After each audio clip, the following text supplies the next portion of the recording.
That's right. Okay. Welcome everyone to this presentation on when open access meets information literacy. I'm Ken Litwack. I'm just going to be running this. If you have problems, you can send me email at klitwack@apu.edu. You should be able to see that in your email. This is going to be recorded, so you can view it later if you need to. And that I'm going to switch to our presenters. First, we have Char Booth for the Claremont Colleges, and she's going to begin. All right, so first I'll actually let Carmen say a few words. Hello, I'm Carmen Mitchell. I'm the Institutional Repository Librarian at Cal State San Marcos, and we are going to talk to you about open access and information literacy. And this joint webinar between SCIL and SCORE, I hope, is just the first of many collaborations together. SCORE is a new interest group for CARL, and that is the Scholarly Communication and Open Resources for Education interest group.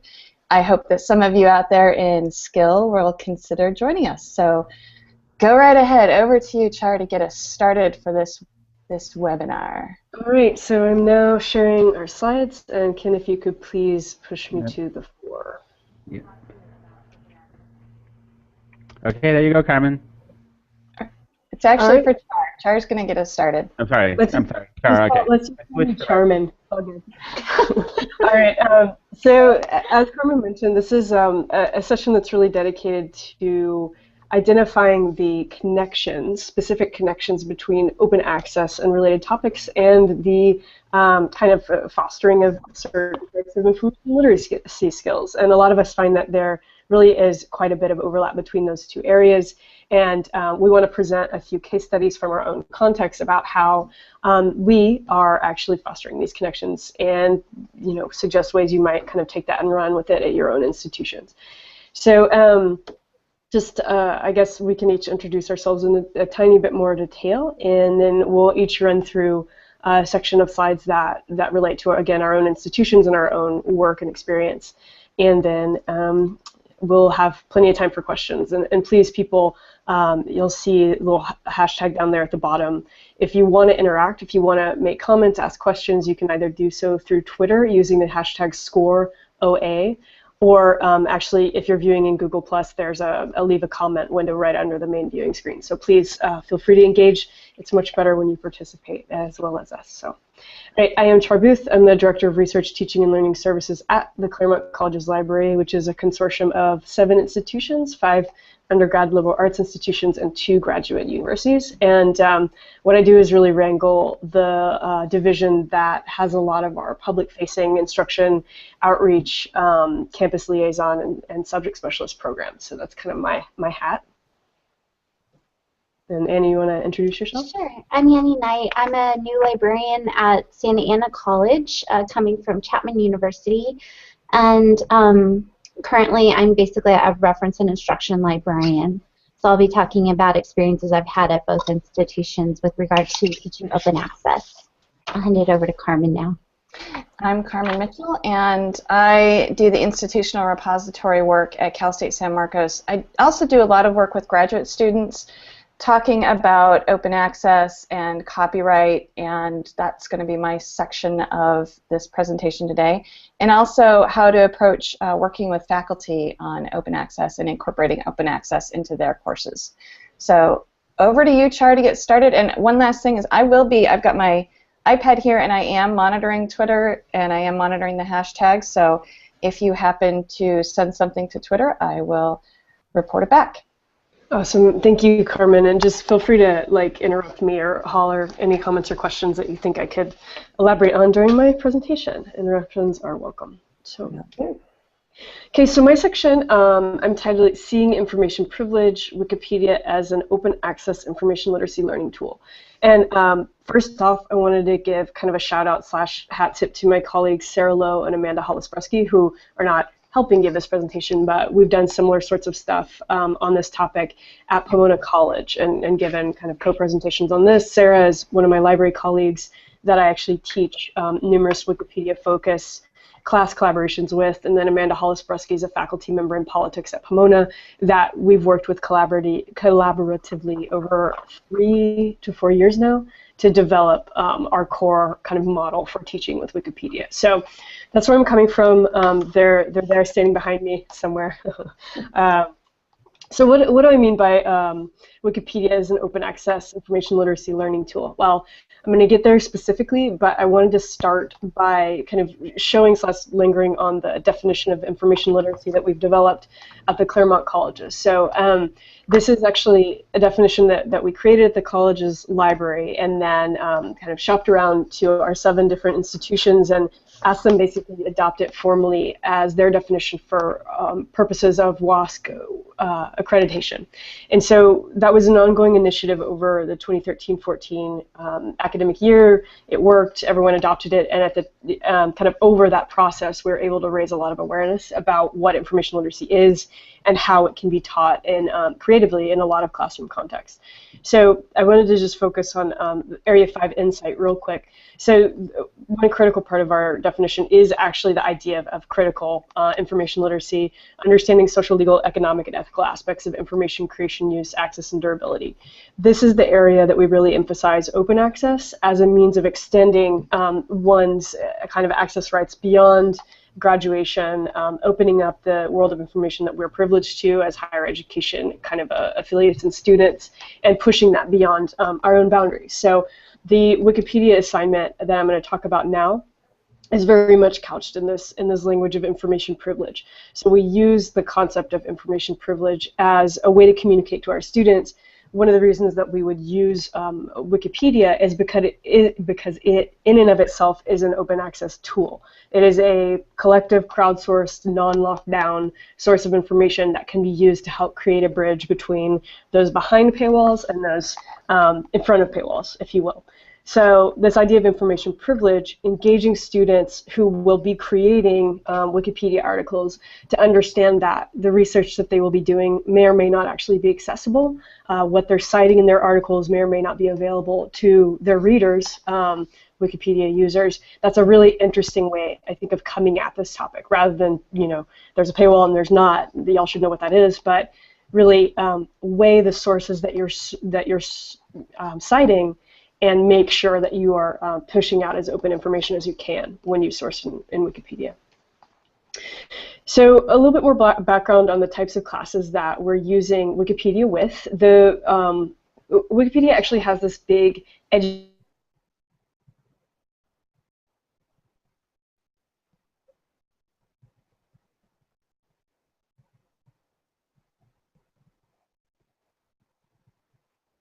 of Wikipedia in higher education, with the goals of improving Wikipedia first and foremost, enhancing information fluency is the way that they would call it, and then increasing the number and diversity of contributors to what they're calling the free knowledge movement, aka an openly accessible source of information that's very critical to all.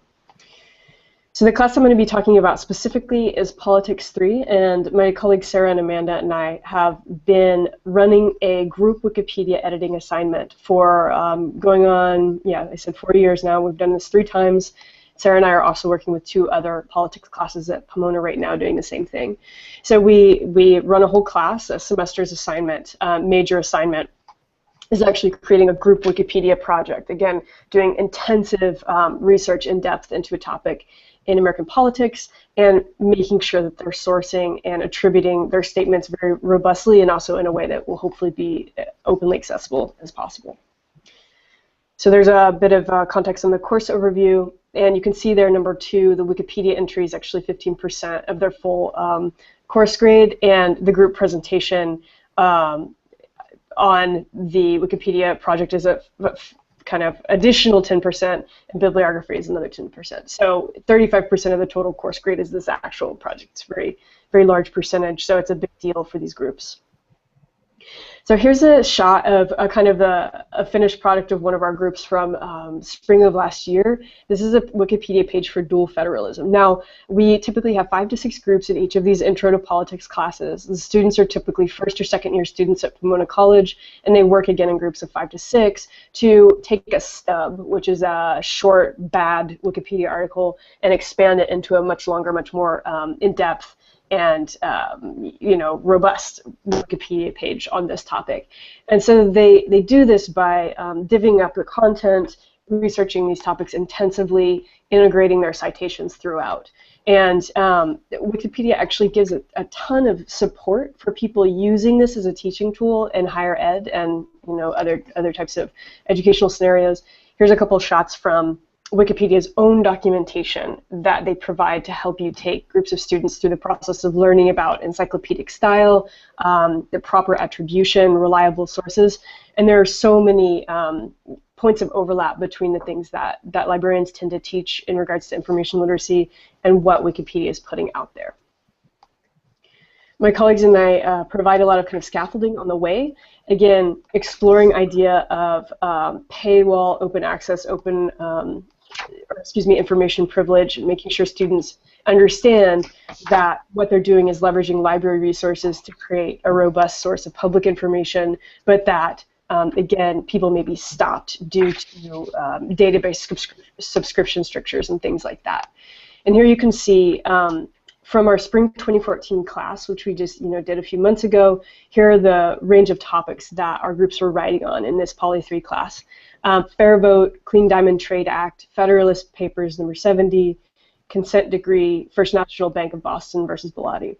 There's actually whole portals in Wikipedia that help faculty and librarians identify topics that are underrepresented in Wikipedia in specific areas, American politics, religion, the sciences, everything you can think of. So there are suggested areas that can be developed or fleshed out by groups of students, which is really great. And so they take those topics and they make them better. And engagement is really critical to this process. I'm showing you here a shot of a collaborative doc that Sarah and I create during one of our several workshops with the class that we do over the course of the semester. So collocating students into one kind of documentation point and challenging them to come up with a list of resources on the fly that they can actually use as a group to attribute their claims and their research. So we get them all kind of in the same place, thinking about the article structure, what types of evidence are going to be needed, the databases that they're going to need to engage with, and kind of building that collective source base so they're not all duplicating effort. And Carmen, I'm just checking here, do we have any questions, any activity, anything that I can linger on in more depth? No questions have come in using the hashtag so far. But thanks for checking in. Oh, of course, of course. Okay, so a couple points on why Wikipedia here and why it's so useful both as an open access resource and as a teaching tool for students. Now, it's very interesting to kind of work with students around this idea of creating something for the public, right? So usually student work is kind of turned into a black box, and this is how I like to talk about it. They create a piece of writing, a paper, some type of creative work, they give it over to their professor. Professor's the only one that ever sees it, and then it basically ceases to exist after that grade is given in most cases, which is from the perspective of a former student, it's kind of depressing. There's a little bit of a void, sensation of throwing things into the void. Now, one of the angles in open access I really wanted to take today with information literacy is actually that by creating something that is open for the public to access in the form of Wikipedia, in the form of contributing work to a scholarly repository, which is what I believe Carmen and Annie are going to be talking about a little bit, students are actually connected more viscerally and more, and just much more engaged with the process of research and the process of creation. So in this sense, open access is actually a motivating tool for learners to care more about the output that they're creating because there will be an audience and because others can benefit from that work. And at the first and second years in college, that's a very rare opportunity. I think it's getting a little bit less rare, but still, you really are not seeing a lot of chances for students to participate in a knowledge public or a knowledge polity, if you will. So that's another open access quality of this that I wanted to really hit on. Now, what you're looking at is the drafting and revising and editing part of this assignment, which is so very important. If it's going to be publicly available knowledge, public information, it has to be really, well done.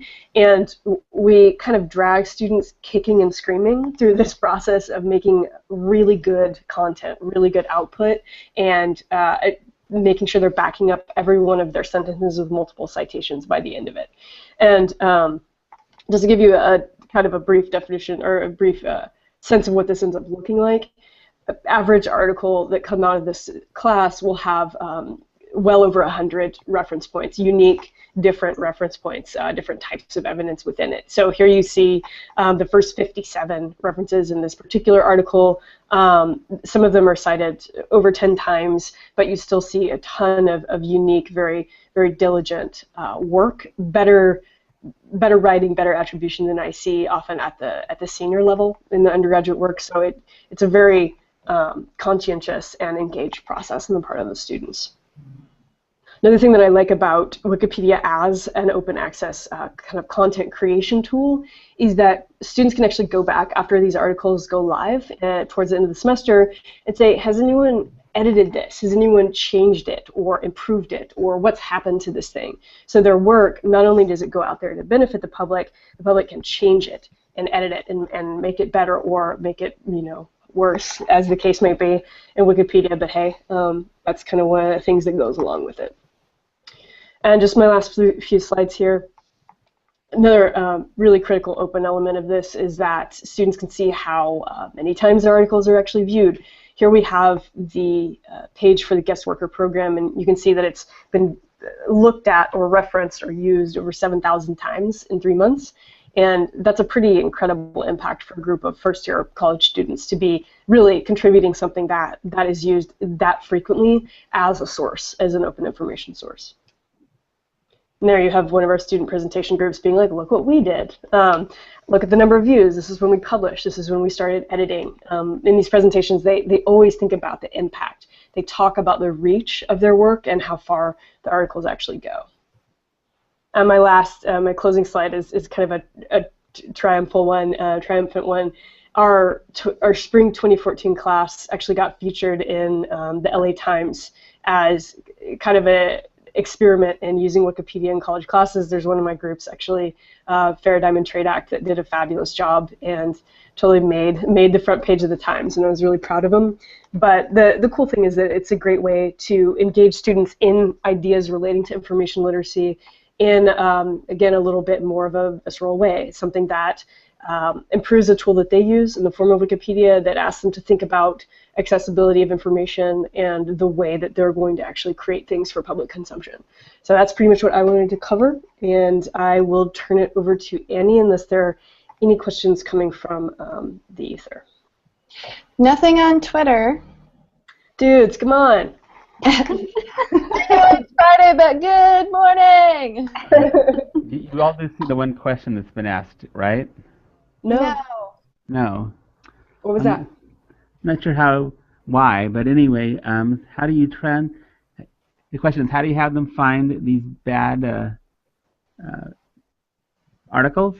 Oh yeah, that's a good question. I kind of got to it a little bit in my presentation, but in Wikipedia there are actually defined portals, and if you look on the front page up towards the top of Wikipedia, I don't have it open in my browser right now, but you can see the politics portal, the literature portal, the XYZ portal, and within each of those portals you will actually be able to see a list of stubs. So stub quote-unquote articles are ones that are incomplete, and portals have kind of a group of contributors that really manage the topic, kind of Wikipedia Uber editors or people who are interested in the field, and they'll say, all right, we really need to improve the fair vote page, or the guest worker program does not have a good article, which is kind of unbelievable if you think about that topic, but really major major articles are out there that are just insufficient for kind of their importance level or even more nuanced things. So you can go to that politics portal stubs, review the articles that need editing, and select the ones that that might be good for students to work on. Right. So I hope that answers the question. And I can go out and find an example and put it through the kind of chat area on Plus, if that would work out. So I will turn it over to Annie now. Thanks, Shar.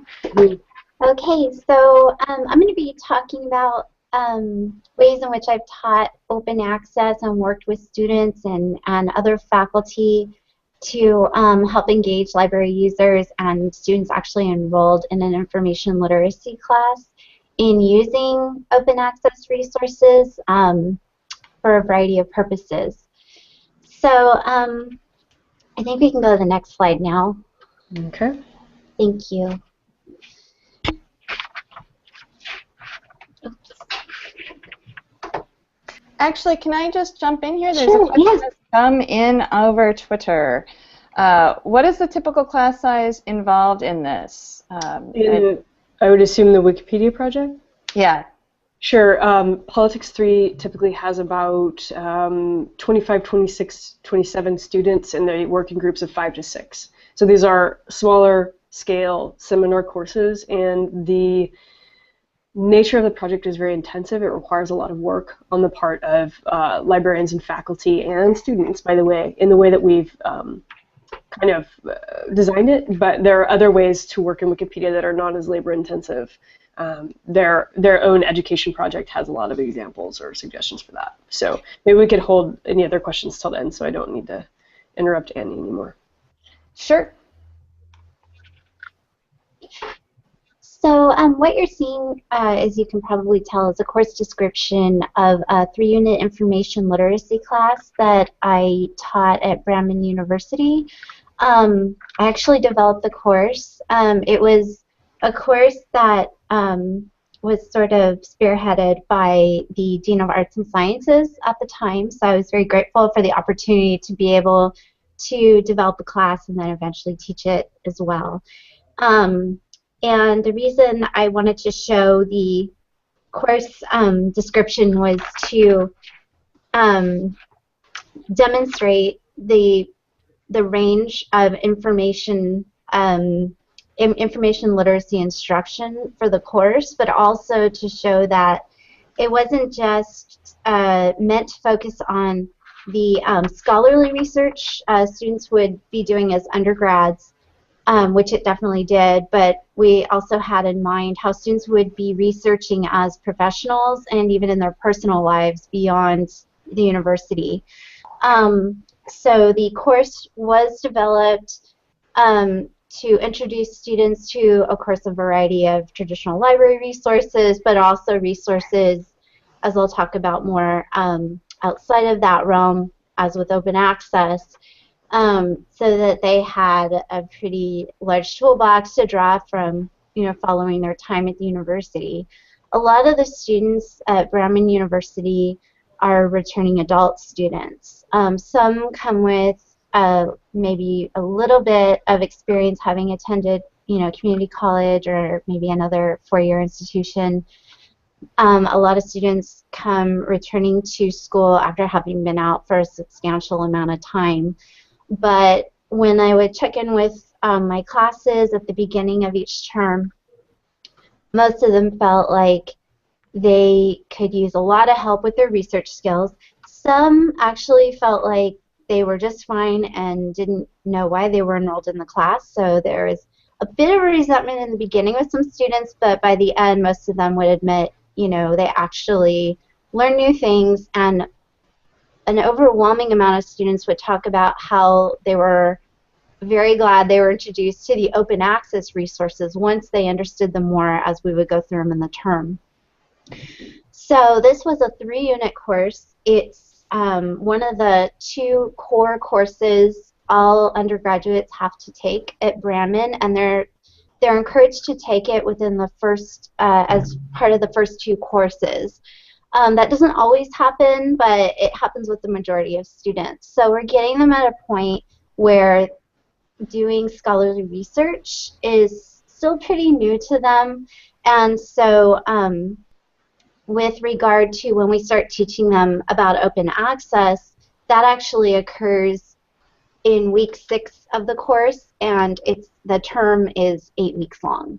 So it's actually kind of near the end of the course that they're introduced to open access, and before they even get to the point of exploring open access resources, they've already developed a viable research question that they're going to be investigating and exploring throughout the entire term. So it's kind of a cumulative course in that respect.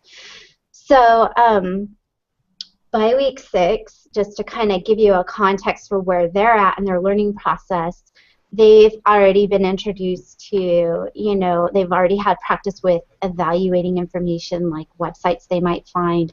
They've been introduced to how to find, reference sources for background information to help inform the further development of their research question.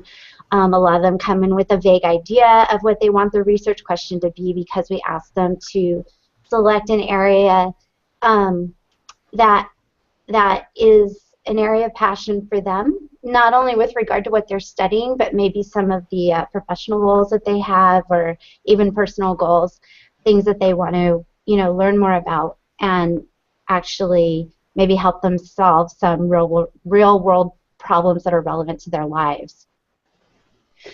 So I think we can go to the next slide, please. Thank you. Mm-hmm. So in developing this portion of the course, with regard to what we were going to introduce students to in terms of open access, I actually checked in and consulted with the other faculty teaching this course. So when I developed the course, as with other courses at Brown University, they have a pretty rigorous course development model where the course developer creates pretty much all the content for a class. As I was creating this class, I wanted there to be, wiggle room for other instructors to be able to teach the content in the way that was most suitable to their own teaching and pedagogical styles. So the actual assignment for what we had them do with open access is pretty basic. Essentially, throughout week 6, they were being introduced to open access, what that even meant, what open access was in relation, or in opposition really, to more traditional scholarly resources that they had been using in previous weeks through the library's general and subject-specific databases that related to their research questions.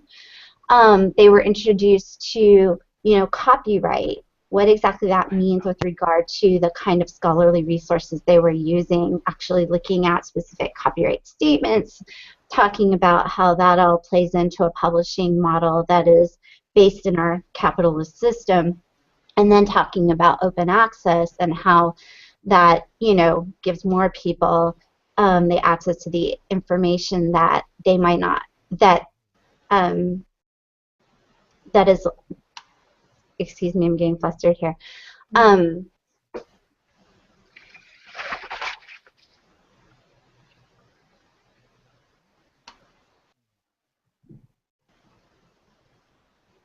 Okay, sorry, I just lost track of my thought. So basically, they were introduced through lecture materials and reading materials and course discussions that would take place in person or online, depending on what type of, what class they were taking. Some classes were taught in a fully online environment, some were in a blended environment. I taught both versions of the course, and I developed the materials for both versions of the course. So the students who were taking the course fully online, it was a fully synchronous course. We could not require the students to attend any course meetings if they were taking an online section of the course. That was just part of the rules of the university. So a lot of their discussion about, you know, these issues was done through their research blogs, which were essentially the journals for their research process throughout the term, and also, you know, through Blackboard discussions. When we met for the blended courses that met in person once a week, we were able to, you know, discuss in person, you know, what these concepts meant, like open access, with regard to how this, you know, connects people with information that they might not be able to access because of their non-student status, if they were like independent scholars, for example, or if they were no longer attending a university like these students were going to be eventually after they graduated. And this actually led to some very intense conversations because students, you know, I think a lot of us who teach library workshops or teach information literacy classes understand how students don't really know, you know, publishing models and how even that what they're getting through the library are things that are paid for behind the scenes, so they're not seeing that at the user standpoint. And so that was eye-opening for them, first of all, and then when they realized after, you know, their time at the university, they might not have as much access to the scholarly resources they were used to. They were interested, of course, then to know that there were open access resources available to them. Also, getting into conversations about how research is funded, who gets paid, who doesn't get paid, things like that in terms of how open access works was very interesting to them. I was actually kind of surprised at times when our conversations would really get lengthy about why that was. They were interested in the politics.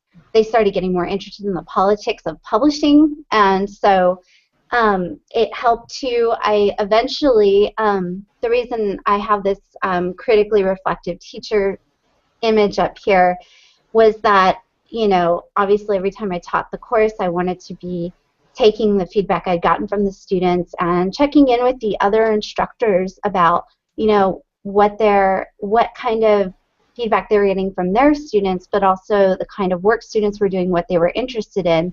And a lot of us teaching the course had learned that our students were really interested in the politics of how the information, scholarly resources were not only being, you know, created, but of course how people were or were not able to access them.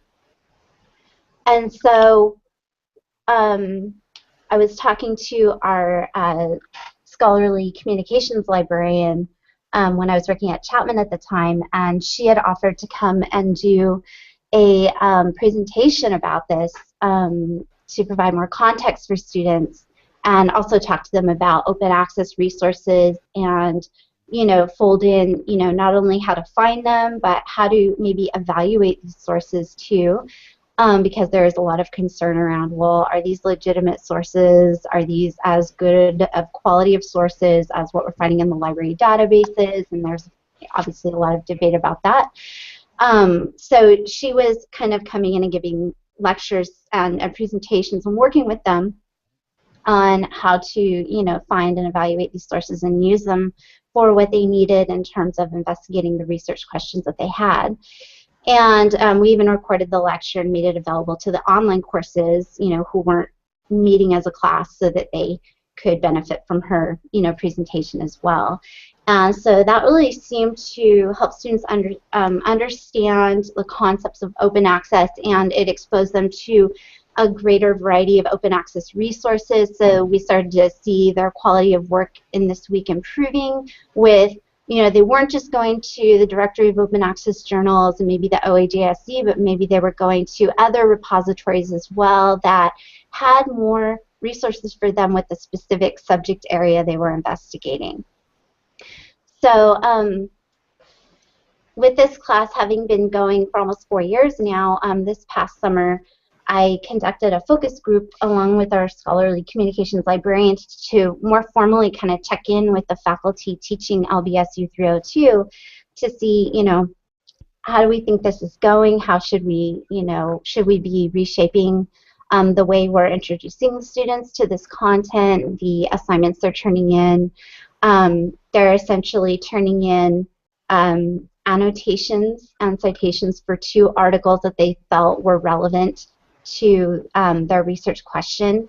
In their annotations, of course, they pointed to the main ideas put forth in the research and the highlights of the research, but also they had to connect it directly to their research question and talk about how this specific resource was helping them think about their research question, and if it was helping them come up with new ideas about how they might approach the research, and beyond that, if it was making them rethink their question. And so all of that needed to be included in the annotation so that they weren't just summarizing an article. So the annotation assignment was something they did every week with the different types of resources they were being exposed to in each week. So this was, the annotation writing was something by week 6 they were pretty used to doing.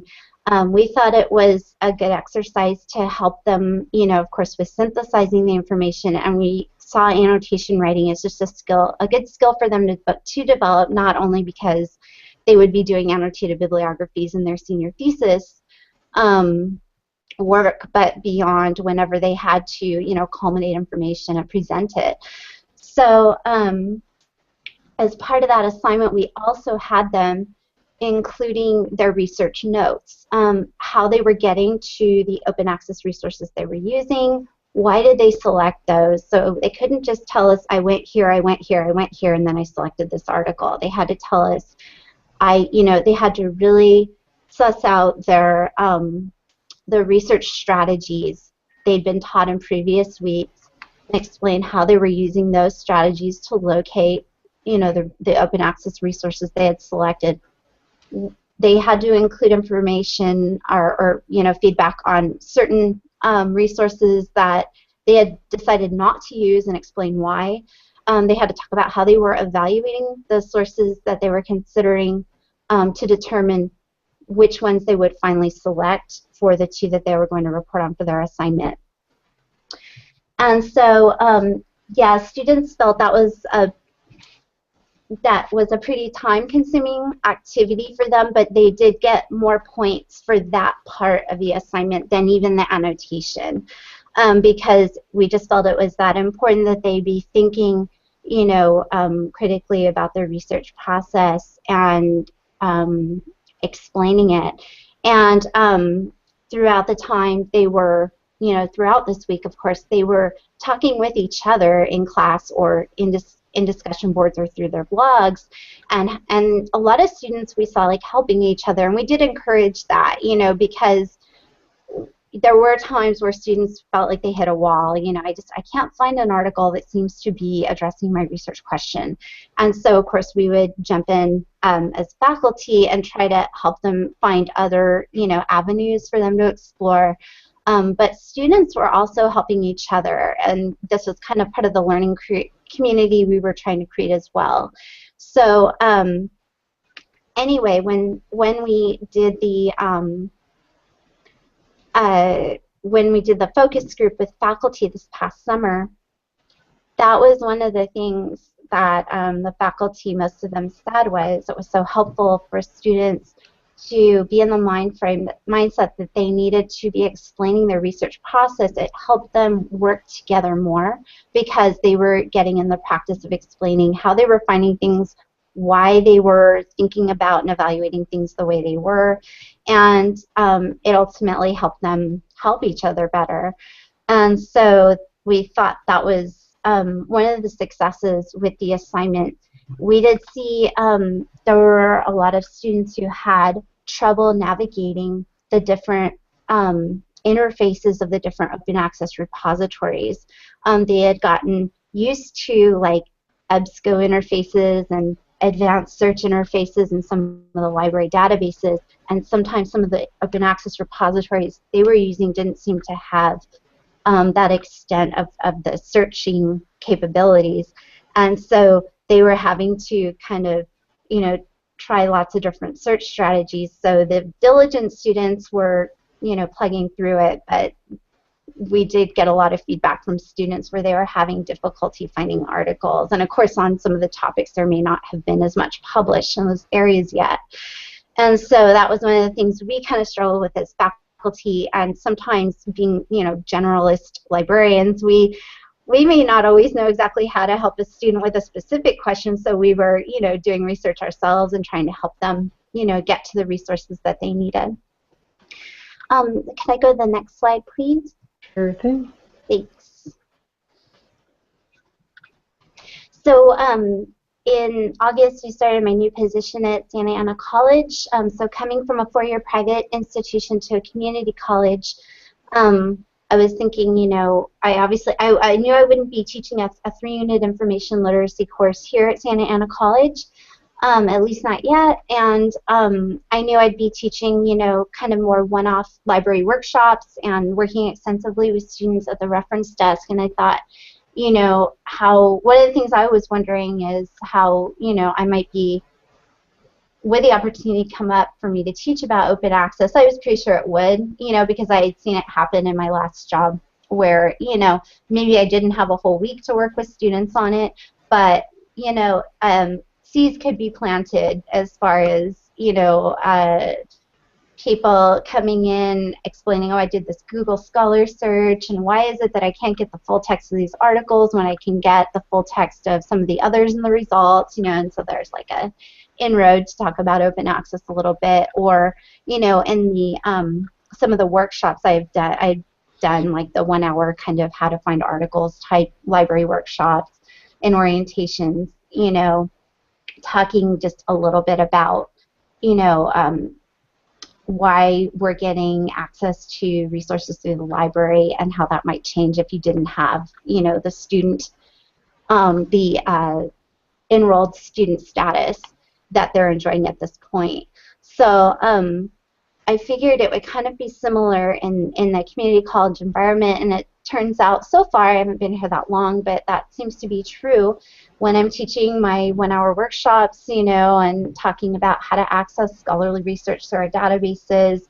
There is time to kind of slip in, well, these are just some of the resources you could be using. There are also these other resources that are free for you when you might not have access any longer to our library databases online. And so talking a little bit about how it seems like all their research access is free at this point, but, explaining more about how some is subscription-based versus open, etc. So I've been able to work that in a little bit. And so hopefully, oh, and one interesting thing I wanted to mention is, as I was kind of making my transition to the new position I have, I came across this survey that was done by Edward King, who's from Long Island University.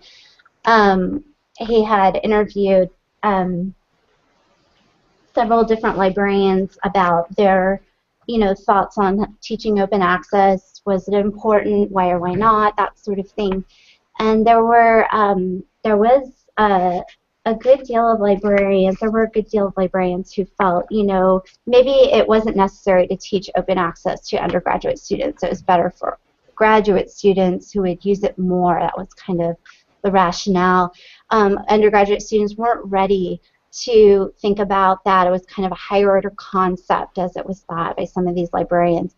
Or that students just didn't really care about how, access was provided to information, just as long as they could get to it. And the more I've been working with students and then talking with them and showing them open access resources, yeah, they might not realize, initially that how, access to these research resources works, depending on whether it's a subscription-based source versus an open source. But once they hear about it, it seems like, they're kind of learning, they're just learning more about that whole access process, and I think they do see how it's relevant to them, depending on their status at the time, and whether they're attending school or not, or know what that could mean. And I've also seen it with people who are independent scholars trying to do research, and and they need access to, you know, these resources as well. So I was a little concerned when I saw those responses, but I thought, you know, I think in my own experience, people are interested, you know, to know how they can access materials and how it's made available, you know, because there are political underpinnings to that I think people can relate to no matter where they're at in their, you know, education. So with the next slide, I'll wrap up. Thanks, Shar.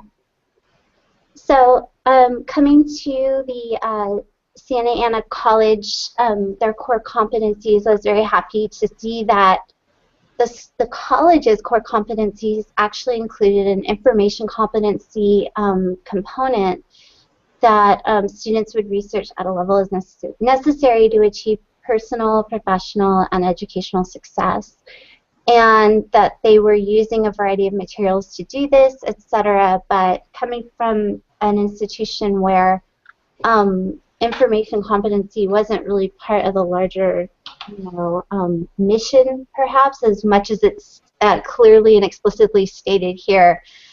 And also knowing that I would eventually, I'm going to be working more with an open education resources team here at Santa Ana College, that there is a lot of opportunity to explore alternative, you know, publication and access models like open access for community college students.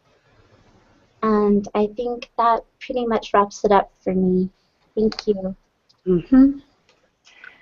And I will try to be swift to allow some time for questions. Carmen Mitchell, again, from Cal State San Marcos, and I work primarily with graduate students. I deal with them when they are coming to submit their thesis or their graduate project to our institutional repository. But I've also been getting a lot more of them coming along with copyright questions and with author rights questions, and I attribute that just to my activism, quite honestly, on campus and the amount of time that I have spent trying to connect with the faculty and to make sure that I am talking to the faculty about copyright, about authors' rights, about students being content creators. But this picture shows how my interactions sometimes feel. I sometimes feel like a dog with a toy on its head. Like, come on, I made you some guidelines. Why didn't you read them? Can you skip to the next slide, Char? Sure thing. So this idea of students being content creators, and also thinking about our students as the next generation of faculty. They are the future of the academy, and they're also people going out into the community, and any one student that we can touch or talk to and help along the way, they can carry that out into the world with them. So I found that copyright and Creative Commons, in addition to open access, these words don't mean a thing to most of the students that I run into. They know that copyright is out there, but they don't see themselves as being anyone who is contributing to it or having something that is needing copyright or a part of copyright. And that dovetails into what Char touched on earlier. You know, they create these things as they're here on our campuses, and then they go into this black box that only the faculty member that they're working with gets to see. So I try to talk to them about how, if they put their work out there into the world, they will be helping others, and they'll also be making potential connections. So, for example, if I have a student that is working on something, I'll ask them, did you ever run into something that you couldn't get, or did you run into that dreaded paywall, which, again, they don't necessarily know what a paywall is, so you have to explain that to them. But how did you feel when that happened? Were you really wanting that information and stymied? Did you have to go into a different direction with your research because you couldn't get access to that material? Well, take that into consideration, and maybe if you make your work available, you could prevent that from happening to someone else. Also, talking with students about open education resources and getting them to bring it up in their courses with their faculty. We did a survey on our campus, and the faculty members, just in general, don't seem to have an awareness of what textbook costs are and about how they're affecting the students. A lot of the students on my campus are first-generation college students, the first one in their family. We even have a fair number of undocumented students. So textbook cost is a very big deal.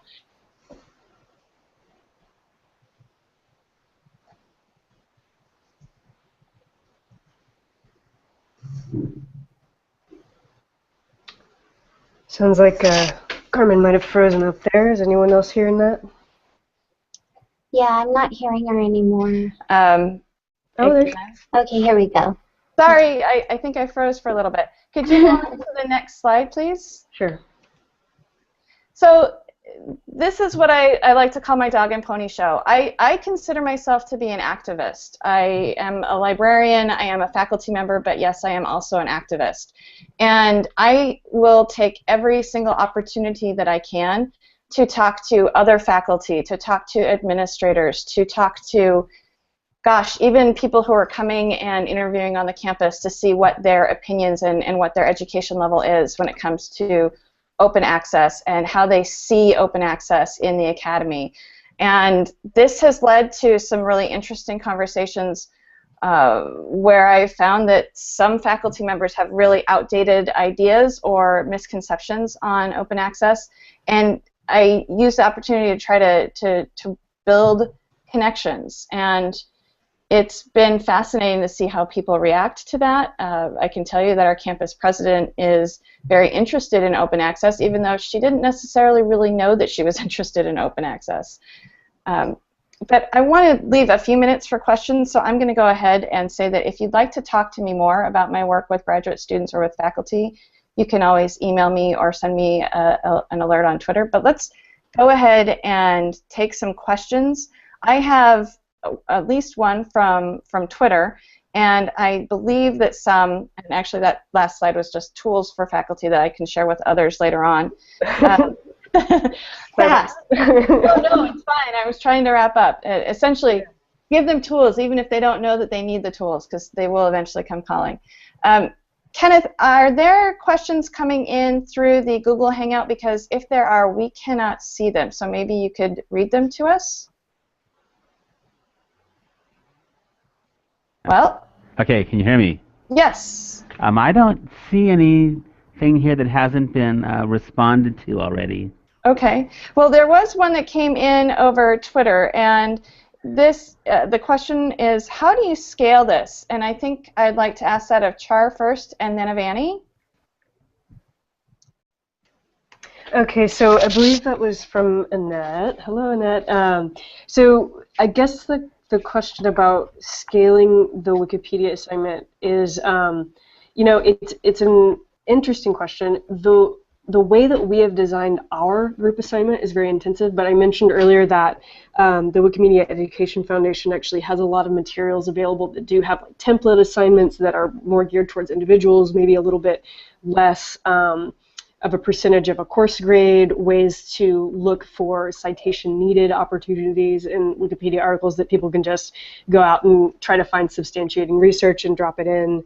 You know, I can think of any number of ways to actually engage classes with Wikipedia related to information literacy that very, so it's all about assignment design. Yeah, I'll just follow up. This is Annie, and say, you know, I would agree too. It is about assignment design, and that was one of the things I was grateful for with having the other faculty teaching the course I developed. I'm sorry, Sharon, am I talking over you? I'm sorry, I thought you would stop. I'm not sure, maybe I had stopped. So okay. There's a little bit of delay on my end, so weird. Did you get to say everything you wanted to say? Yeah, for sure. Okay. So it is. I would agree again that it is about assignment design, and that was one of the things I was grateful to have the other faculty members and kind of our community that we were checking a lot with each other, how we were teaching each other ideas, but also with the scalability. As with most classes, some terms we found we had to spend more time on certain aspects of the course than we may have with the previous class. So it actually happened in one of my classes with week 6, we were dealing with spillovers over week 5, and so we just kind of halved the assignment. Students were only, to look at one article, but they were still getting exposure to, a couple of the different repositories, and at least getting introduced to, the idea of payload versus, open content and things like that. So I'll just stop there. Brevity seems to be a problem for me today.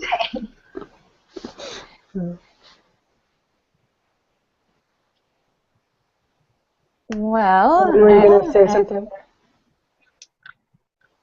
Okay. I do have a question from someone else.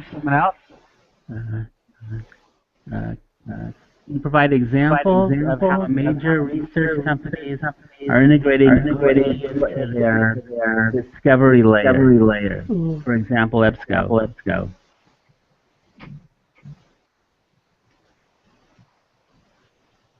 I'm hoping Carmen can take that. Pass off. I'm not really getting a bit of feedback, so I'm having a hard time hearing. Personally, I haven't seen that. When I personally encourage students to use a discovery layer for open access resource, it's going to be using BASE, what does that stand for? Bielefeld Academic something. Carmen, do you know? I'll post the BASE URL to our Twitter feed. So actually using OA-specific discovery layers and interfaces rather than expecting to be able to locate those items through a proprietary database, which I would think to be like a disincentive, in some way for inclusion via those companies. Annie, do you have any insights on that? I would agree with that because they're going to be, or if they come to a point where they no longer have access to proprietary databases, they probably want to be more with open interfaces. So I definitely, even though they get results using a library's discovery tool, that's not always super clear in the other results what's open proprietary. So I say it's even better and more familiar with certain open access sites that are relevant to their area of study or profession. Agreed. I'm posting BASE now to the Twitter. Sorry, y'all. I think my headphones seem to be stuck in a little bit. Well, that's a bummer. All right. So, are there any other questions? We've only got a couple minutes left.